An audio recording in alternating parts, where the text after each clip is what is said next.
3. Manifestation mistakes. Blocking your desires and how to fix them. If your manifestations feel slow, stuck, or like they're just out of reach, it's not because you're bad at it. It's not because you're missing some secret technique.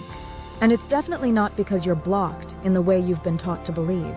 Most of the time, it comes down to a few key ways you're using your energy without even realizing it.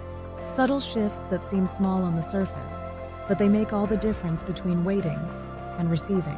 Today, I'm walking you through the 3 biggest mistakes that hold your manifestations at a distance and exactly how to shift out of them. These are shifts I had to learn firsthand, not by reading more books or doing more rituals, but by getting brutally honest about how I was actually showing up every day. Let's start.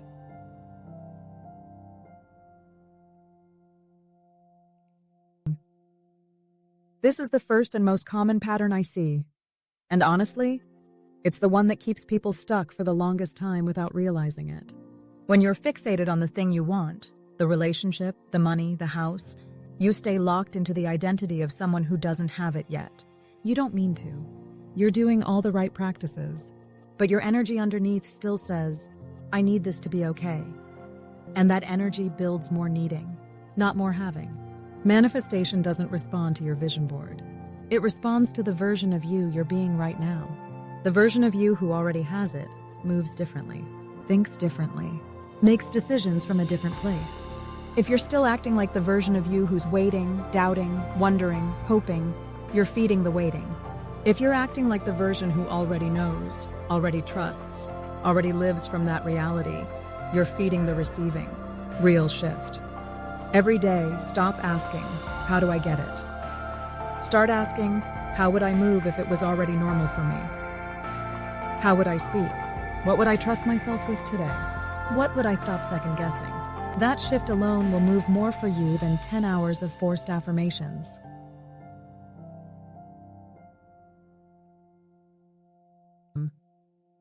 Here's something almost no one tells you early on.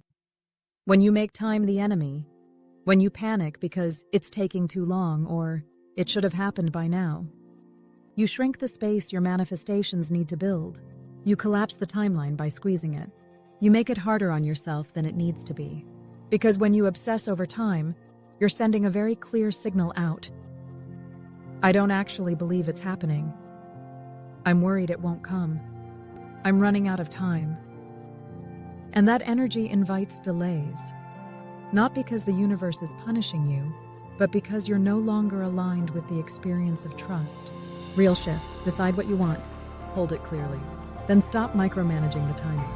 I'm not saying sit around doing nothing.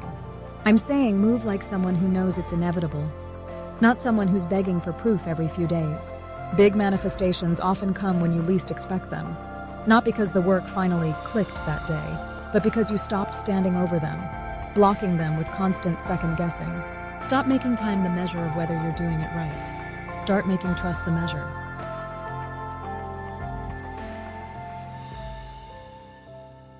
This one is huge. And it's one of the reasons a lot of smart, self-aware, hardworking people get frustrated with manifestation. They think they're doing it wrong every time they feel doubt, fear, impatience, or anger. So they force positivity. They push down real emotions. They try to stay high vibe, even when their body is screaming for them to slow down and feel what's real. But here's the truth. Forced positivity is just another form of fear. It's the fear that if you feel something hard, you'll ruin everything. And that fear creates more tension, not more flow. You are not here to perform happiness for the universe. You are here to stand steady in the knowing that what you asked for is yours. Even on the days you feel wobbly, manifestation doesn't require perfection. It requires certainty. And certainty isn't a feeling.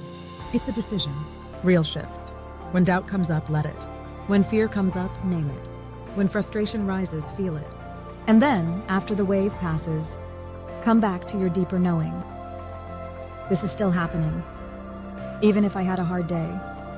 Even if I doubted. Even if I forgot for a second.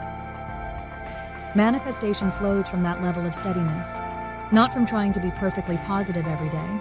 If you're feeling stuck, it's almost never because you aren't trying hard enough.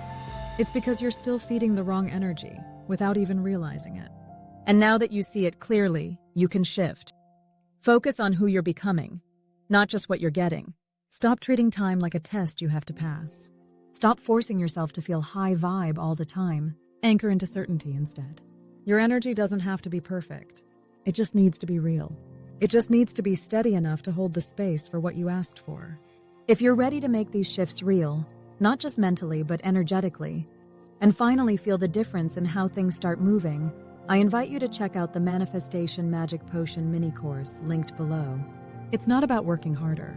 It's about working from a different level of clarity and certainty. If this resonated with you, comment below. I'm holding the vision. Thanks for being here, and I'll see you in the next one.